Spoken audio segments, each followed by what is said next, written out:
आज मैं इस वीडियो के माध्यम से सबूतों के साथ आपको ये दिखाने की कोशिश करूंगा कि दरअसल मणिपुर में जो हो रहा है और जो दिखाया जा रहा है वास्तविकता उससे बहुत कोसों दूर है, और वो भी सबूतों के साथ उसका मैं आज एक्सपोज करने जा रहा हूं। मैं आज आपको बताने जा रहा हूं कि आखिर मणिपुर को कौन जला रहा है। मैं आज आपको बताने जा रहा हूं, दिखाने जा रहा हूं और आसान भाषा में समझाने जा रहा हूं कि मणिपुर का आज जो जलना है दरअसल उसकी शुरुआत कब से हुई है। आज जो जलता हुआ मणिपुर आप देख रहे हैं, जहां पर इंसानियत लगभग मर चुकी है। मैं ये इसलिए कह रहा हूं क्योंकि एक लड़की का वीडियो बहुत वायरल हो रहा है। 21 साल की लड़की को नंगा किया गया, नग्न अवस्था में उसे सड़कों पर दौड़ाया गया, सैकड़ों की भीड़ ने उसका पीछा किया, कितनों ने उसके योनि उसके स्तनों को नोचा, बहुत सारे लोगों ने अपने हवस का शिकार बनाकर उस लड़की के साथ गैंग रेप किया, और यहां पर भी उनका मन नहीं भरा तो उन्होंने उस लड़की की हत्या कर दी। क्या कोई इंसान इस लेवल तक जा सकता है, इतनी नफरत अपने दिल में पाल सकता है? इसका जो संबंध है वो मणिपुर के इतिहास के साथ है। अगर आप इसके इतिहास को नहीं जानेंगे तो मणिपुर का जलता हुआ वर्तमान आपको तनिक भी समझ में नहीं आएगा। दरअसल नए भारत का ये जो जलता हुआ मणिपुर है उसका संबंध है इतिहास के पन्नों में। जी हाँ, 1947 ये सन तो आपको याद ही होगा, जब भारत आजाद हो रहा था और अंग्रेज भारत छोड़कर वापस जा रहे थे।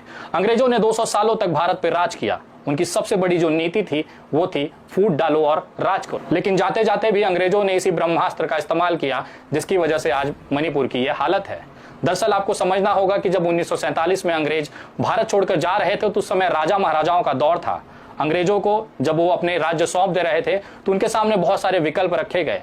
मणिपुर में ऐसी व्यवस्था नहीं थी। अंग्रेजों ने वहां के स्थानिक महाराजा बोधचंद्र सिंह के कंधों पर मणिपुर की जिम्मेदारी दी और उसके साथ वो खेल गए वही ब्रह्मास्त्र, जिसकी वजह से आज मणिपुर जल रहा है। अंग्रेजों ने जाते समय बोधचंद्र सिंह को ये कहा और उनको विकल्प दिया कि अगर आप चाहें तो आपके पास 3 विकल्प हैं, उसमें से कोई भी आप चुन सकते हैं। पहला विकल्प था कि वो मणिपुर का विलय भारत के साथ करके भारत का हिस्सा हो जाएं। दूसरा विकल्प था कि वो अपना विलय पाकिस्तान के साथ करके पाकिस्तान देश के साथ चले जाएं। तीसरा विकल्प था कि वो किसी भी देश के साथ न जाकर एक स्वतंत्र मणिपुर देश का स्थापना करें और अपने आप को स्वतंत्र रखें। बोधचंद्र सिंह को ये बातें समझ में आई। उन्होंने अपनी प्रजा से इसकी चर्चा की। तमाम प्रजा जो मणिपुर के लोग थे उन्होंने इस बात से समर्थन किया कि हमें स्वतंत्र देश के तौर पर ही रहना है और विश्व के अंदर मणिपुरी जो सभ्यता है, संस्कृति है, उसको विश्व पटल पर पहुंचाना है। बोधचंद्र सिंह ने 1948 में एक इलेक्शन या कि चुनाव का एक तरह से उनका सुझाव लेने के लिए एक चुनाव आयोजित किया, जिसमें वयस्क जितने भी मणिपुर के लोग थे उन्होंने अपनी बात वहां पर चुनाव के माध्यम से रखी। तमाम लोग चाहते थे कि मणिपुर स्वतंत्र ही रहे, लेकिन रिपब्लिक ऑफ इंडिया यानी आज का जो भारत है, उस समय के नेता चाहते थे कि मणिपुर का जो विलय है वो भारत में कर दिया जाए, जिसके लिए वो लगातार मणिपुर के राजा बोधचंद्र सिंह पर दबाव बनाए हुए थे। आखिर बोधचंद्र सिंह इनके दबाव के सामने घुटने टेक देते हैं और 1949 में एक विलय संधि पर हस्ताक्षर किए जाते हैं। बोधचंद्र सिंह भारत में अपने राज्य मणिपुर का विलय कर देते हैं, जिसको लेकर एक खासी नाराजगी वहां के स्थानिक लोगों में थी। यहीं से यह विद्रोह शुरू होता है। कुकी समाज का एक आदिवासी समाज है जो अल्पसंख्यक है। वो ज्यादातर पहाड़ों में और जंगलों में रहता है। उन्हें ये लगने लग गया था कि भारत में विलय के बाद बहुत सारे जाति, बहुत सारे लोग हमारे जंगलों में आएंगे और हमारी जो नैसर्गिक संपदा है उसको नोचेंगे, उसे लूटेंगे और अपने फायदे के लिए हमारे जंगलों को समाप्त कर देंगे। इसी विचारधारा के बाद कुकी समाज में कुछ विद्रोहियों का जन्म हुआ। एक उग्रवादी समूह का उदय उस समय होना शुरू हुआ। 1949 से लेकर 1972 तक वो अपने अस्तित्व के लिए लड़ते रहे। वो अपने जंगल, जमीन और सभ्यता को बचाने के लिए बंदूक उठा लेते हैं। उसके बाद एक संघर्ष शुरू होता है। इसी दौरान मणिपुर को भारत सरकार ने राज्य का दर्जा नहीं दिया था।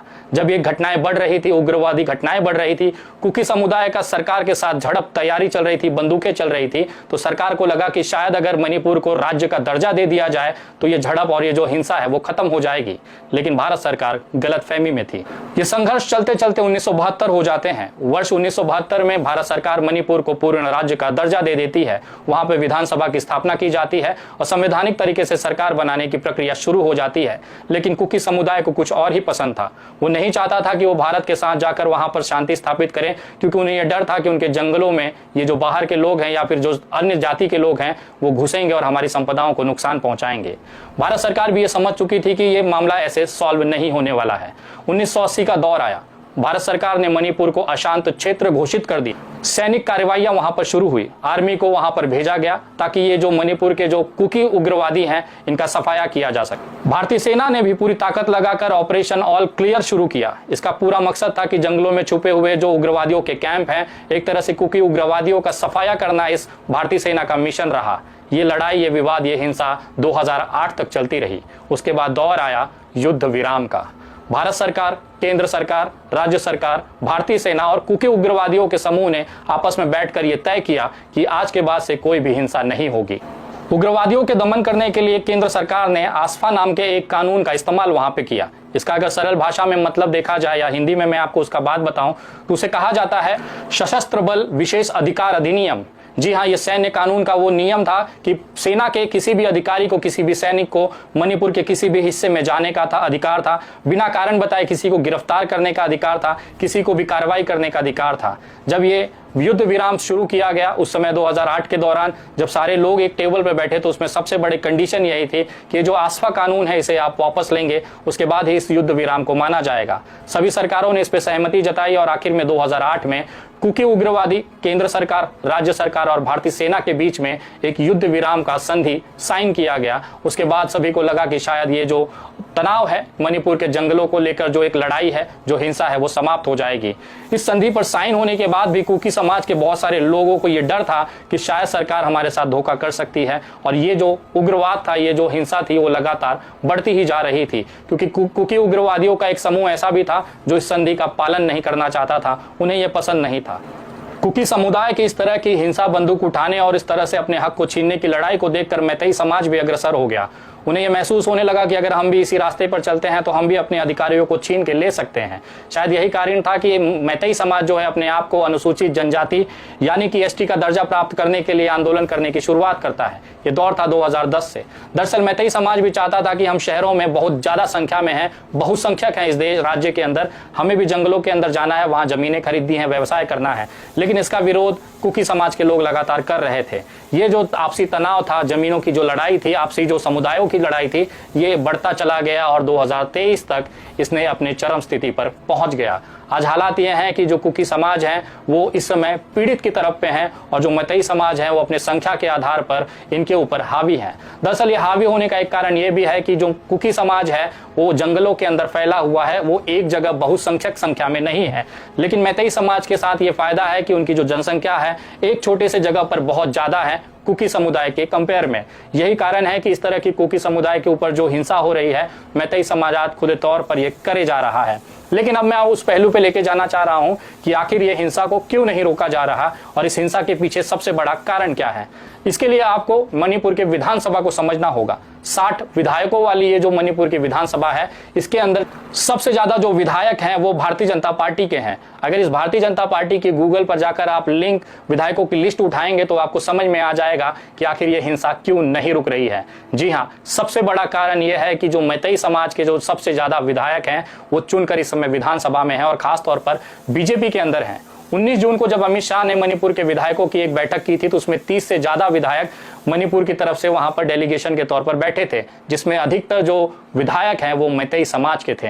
मैतेई समाज की लड़ाई को विधानसभा के अंदर ये मैतेई विधायक जो हैं ये सपोर्ट कर रहे हैं। शायद यही कारण है कि जो 21 साल की लड़की का बलात्कार और गैंगरेप किया गया उसमें उनके परिजनों का आरोप था कि पुलिस ने खुद इन लड़कियों को उन उग्रवादियों के समर्थन किया जो कि मैतेई समुदाय से थे। यही कारण है कि विधानसभा में बहुत संख्या होने के बाद, मतलब एक तरह से बहुमत होने के बाद, मैतेई समाज के लोग पूरी तरह से सरकार पर हावी हैं। चाहे विधिमंडल हो, चाहे प्रशासन हो, अधिकतर जो उसमें अधिकारी हैं, अधिकतर जो विधायक हैं वो मैतेई समाज से हैं। शायद ये सबसे बड़ा कारण है कि अपने ही समाज को फायदा दिलाने के लिए उस तरह के हिंसा का वो मुक्त तौर पर समर्थन कर रहे हैं। अपने आप को अनुसूचित जनजाति में शामिल कराने के लिए मैतेई समाज 3 मई को एक रैली निकालता है। इसके विरोध में कुकी समाज के लोग भी एक विद्रोह करते हैं। इन दोनों समुदाय के बीच में टकराव का असर यह होता है कि प्रदेश में हिंसा फैल जाती है। इसी हिंसा से आपस में लड़ाई झगड़े और हत्याओं से बचने के एक 56 साल का पिता अपने 19 साल के बेटे और 21 साल की बेटी के साथ में अन्य 2 महिलाओं के साथ जंगल की तरफ भागते हैं। उन्हें यह विश्वास था कि शायद हम जंगल चले जाएंगे तो ये हिंसा खत्म होने के बाद हम लौट आएंगे। जंगल में चलते समय उनको वहां पर रेस्क्यू करने के लिए स्थानिक मणिपुर पुलिस पहुंचती है और अपने साथ उन्हें ले जाती है। मैतेई समाज के लोग कुकी समाज के लोगों को खोज कर मार रहे थे।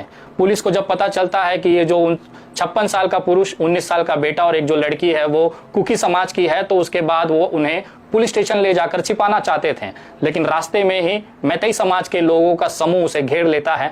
पुलिस के साथ हाथापाई होती है और इन तीनों को, इसके साथ में 2 अन्य महिलाओं को वहां से ले जाते हैं। सबसे पहले 56 साल के पुरुष यानी कि पिता की हत्या कर दी जाती है। उन 3 महिलाएं, जिसमें से एक की उम्र 21 साल, दूसरी की महिला की उम्र 42 साल, तीसरी महिला की उम्र 52 साल थी। उन तीनों महिलाओं से मैतेई समाज के उग्रवादी कहते हैं कि आप अपने कपड़े उतारिए। इसको देखकर 19 साल का लड़का अपनी बहन की इज्जत बचाने के लिए मैतेई समाज के लोगों से लड़ जाता है। बाद में उसकी पिटाई की जाती है, उसे गोली मारकर उसकी हत्या कर दी जाती है। मैतेई समाज के उग्रवादी इन तीनों महिलाओं को ले जाते हैं, उसमें से एक महिला के साथ ये गैंगरेप करते हैं और उसकी हत्या कर देते हैं। इसके बाद 20 दिन बाद तक ये मामला शांत रहता है, क्योंकि वहां पर इंटरनेट की व्यवस्था नहीं है।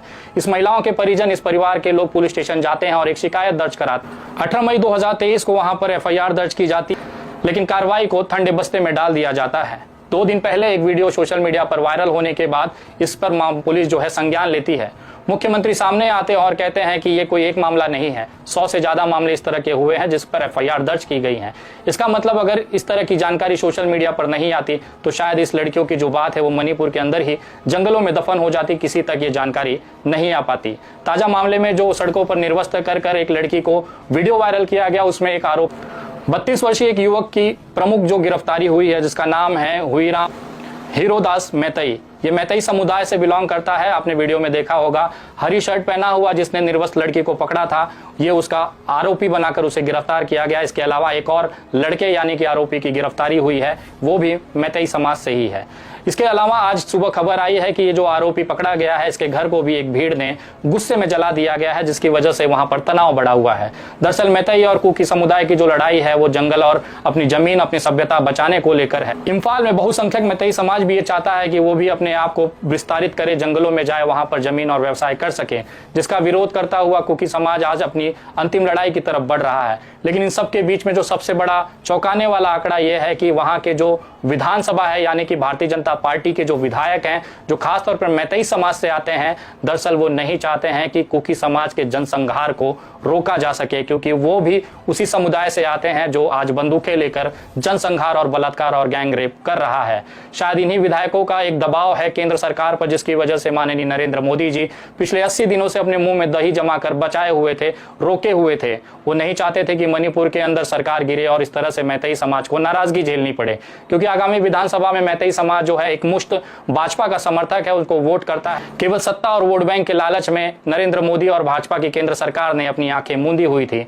वीरेंद्र सिंह जो कि वहां के मुख्यमंत्री हैं, मैतेई समाज से बहुमति से आते हैं, वहां के लोगों का जन समर्थन उनके पास है, मतदान में सबसे ज्यादा वोट मैतेई समाज से उनको मिलता है। यही कारण है कि वो कुकी समाज का जनसंहार, गैंगरेप और हत्याएं होने दे रहे हैं। अब आपको समझ में आ चुका होगा कि आखिर मैतेई समाज की इतनी हिम्मत कैसे बढ़ी है, क्यों सरकारें उनके ऊपर कार्रवाई नहीं कर रही हैं। दरअसल इनके जो जनप्रतिनिधि हैं वहां के विधानसभा में है। अगर केंद्र सरकार इनके ऊपर कार्रवाई करे या सेना भेजे तो सबसे पहले वहां की विधानसभा में सरकार गिरने का खतरा भी भारतीय जनता पार्टी को है। सोचिए, एक पार्टी कितनी निचले स्तर पर जाकर राजनीति कर रही है। लोगों की हत्याएं पिछले 28 दिनों से हो रही हैं, बलात्कार हो रहे हैं, खुलेआम सड़कों पर बेटियां नंगी घुमाई जा रही हैं। लेकिन केंद्र सरकार को केवल मणिपुर में अपनी सत्ता बचानी है, वोट बैंक को बचाना है, जिसकी वजह से वो कोई भी कार्रवाई करने से कतरा रही है। एक निम्न स्तर की राजनीति इस देश में शुरू हुई है और भारतीय जनता पार्टी से आप उम्मीद करते हैं कि नरेंद्र मोदी जी इस पर कार्रवाई करेंगे।